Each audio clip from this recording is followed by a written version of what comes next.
Humour എന്നുള്ളതിനേക്കാൾ ഒരു നല്ല തിരക്കഥ ഒരു നല്ല രീതിയിൽ ചിത്രീകരിക്കപ്പെട്ട ഒരു സിനിമയുടെ ഭാഗമാകുക എന്ന് പറയുന്നത് തന്നെയാണ് എക്സൈറ്റ്മെന്റ്. അതിപ്പോൾ ഹ്യൂമർ എന്നുള്ളതിനേക്കാൾ ഏത് സിനിമയും നമ്മൾ മനസ്സിൽ കണ്ട പോലെയോ അല്ലെങ്കിൽ അതിനേക്കാൾ ഭംഗിയായിട്ടോ ആ സിനിമ അതിൻ്റെ ഒരു ഫൈനൽ പ്രോഡക്റ്റിലേക്ക് എത്തുന്നു എന്ന് പറയുമ്പോൾ ഒരു നടനായിട്ടും നിർമ്മാതാവായിട്ടും വലിയ സന്തോഷം തരുന്ന എക്സൈറ്റ്മെന്റ് തരുന്ന കാര്യം തന്നെയാണ്. പിന്നെ ഓഫ് കോഴ്സ് എല്ലാ സിനിമകൾക്കും ഒരു യാത്രയുണ്ടല്ലോ. അപ്പോൾ ഈ സിനിമയുടെ യാത്ര ആലോചിക്കുമ്പോൾ എനിക്ക് തോന്നുന്നു എല്ലാം നല്ലതിനായിരിക്കാം. കാരണം ദീപു ഈ തിരക്കഥ എന്നോട് വന്ന് പറഞ്ഞപ്പോൾ എനിക്കറിയില്ല, വിപിനെന്ന് ആദ്യത്തെ മുത്തുകോ ചെയ്തിരുന്നു ആ സമയത്ത്. അപ്പോൾ ഒരു സിനിമയൊക്കെ ചെയ്ത് നിൽക്കുന്ന ഒരു സംവിധായകനാണ്. പിന്നെ ജയ ജയ ജയ ഹേ റിലീസാവുന്നു. വിപിൻ്റെ ഫിലിം മേക്കിങ്ങിന് ഒരു ഭയങ്കര ഒരു ഫാൻ ഫോളോയിങ് ഉണ്ടാകുന്നു.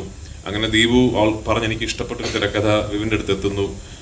ആ കാലയളവ് കൊണ്ട് ബേസിൽ ഒരു വളരെ പോപ്പുലർ സ്റ്റാർ ആകുന്നു, ഫാമിലി സ്റ്റാർ ആകുന്നു.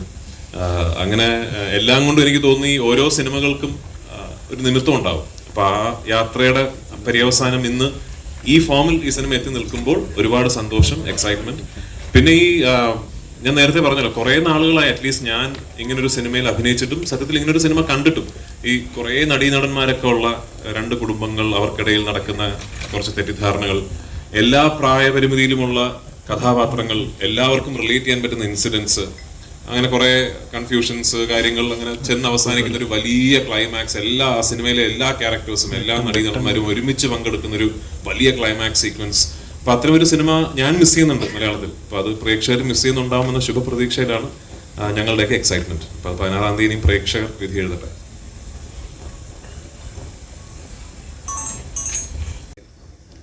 അല്ല, ഇത് ആ സിനിമകളുടെ ഒരു കോർ എലിമെന്റ് അല്ല ഈ സിനിമയുടെ ഇത്. പക്ഷേ ഈ സിനിമയിലും രണ്ട് ഫ്ലോഡ് ആയിട്ടുള്ള ആൾക്കാരാണ് ഇതിലെ രണ്ട് പ്രധാന പ്രൊട്ടാഗണിസ്റ്റുകൾ. ഇപ്പോൾ അയ്യപ്പനും കോശിയും എന്ന് പറഞ്ഞാൽ നമ്മൾ ഒറ്റ നോട്ടത്തിൽ കോശി കുര്യൻ വില്ലനും അയ്യപ്പൻ നായർ നായകനും എന്ന് തോന്നിയാലും സത്യത്തിൽ നമ്മൾ ഒന്ന് അനാലിറ്റിക്കലായിട്ട് ചിന്തിച്ചാൽ രണ്ടുപേരും കുഴപ്പം പിടിച്ച ആൾക്കാരാണ്. അല്ല, രണ്ടുപേരും ഫ്ലോഡ് ആയിട്ടുള്ള ഹ്യൂമൻസ് ആണ്. അപ്പൊ അവർക്കിടയിൽ സംഭവിക്കുന്ന കുഴപ്പങ്ങളാണല്ലോ. ആ സിമിലാരിറ്റി ഉണ്ട് ഇതില് വിനു എന്ന ബേസിലെ കഥാപാത്രവും ആനന്ദൻ എന്ന ഞാൻ ചെയ്യുന്ന കഥാപാത്രവും അടിസ്ഥാനപരമായിട്ട് ഫ്ലോഡ് ആയിട്ടുള്ള ആൾക്കാരാണ്. അവർക്ക് ഒരുപാട് കുഴപ്പങ്ങളുള്ള കക്ഷികളാണ്. അപ്പൊ അവർക്കിടയിൽ ഉണ്ടാകുന്ന പ്രശ്നങ്ങൾക്കും ആ കുഴപ്പങ്ങളുടെ ഒരു സ്വഭാവമുണ്ട് എന്നുള്ളതിനപ്പുറത്തേക്ക് ആ പറഞ്ഞ സിനിമകളുമായിട്ട് അങ്ങനെ കമ്പയർ ചെയ്യാൻ പറ്റുന്ന ഒരു സ്വഭാവമില്ലേ സിനിമയ്ക്ക്. ആനന്ദൻ ഒരു സൈക്കോ ആണ്.